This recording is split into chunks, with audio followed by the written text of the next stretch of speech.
এনেদৰে আচাৰ বনালে এদিনতে খাব পাৰিব। আহকচোন কেনেধৰণে বনালোঁ। জলকীয়াখিনি মই ধুই ৰ'দত দি শুকাই ল'লোঁ। লগতে পেনখনত এয়া মই আধা ভজা কৰি ল'ম। এইখিনি নহৰুখিনি লৈছিলোঁ, নহৰুখিনিও মই আধা ভজা কৰি ল'লোঁ।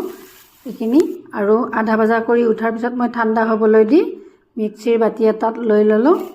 এনেদৰে মই আদা অকণমান ভাজি লৈছিলোঁ, আদাখিনিও এতিয়া দি দিলোঁ।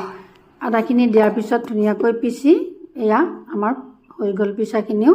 লগতে মই পেনখনত আটাখিনি দি ল'লোঁ আৰু অকণমান তেল গৰম হ'বলৈ দিছিলোঁ। এই তেলখিনিও ইয়াতে দি দিলোঁ আৰু অকণমান কালজিৰা অকণমান গৰম কৰি লৈছিলোঁ। এই কালজিৰাখিনিও ইয়াতে দি ভালদৰে সানি ল'লোঁ। এতিয়া অকণমান তেল বৈয়ামটোত ধুনীয়াকৈ লগাই চাৰিওফালে লগাই দিম আৰু এয়া মই লগাই লোৱা হৈয়ে গ'ল। এতিয়া মই আটাখিনি ভৰাই ল'ম।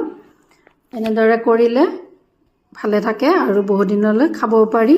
আৰু এয়া আটাখিনি হৈয়ে গ'ল, খাবলৈ ৰেডি। ভাল লাগিলে শ্বেয়াৰ কৰিবচোন ৰেচিপিটো।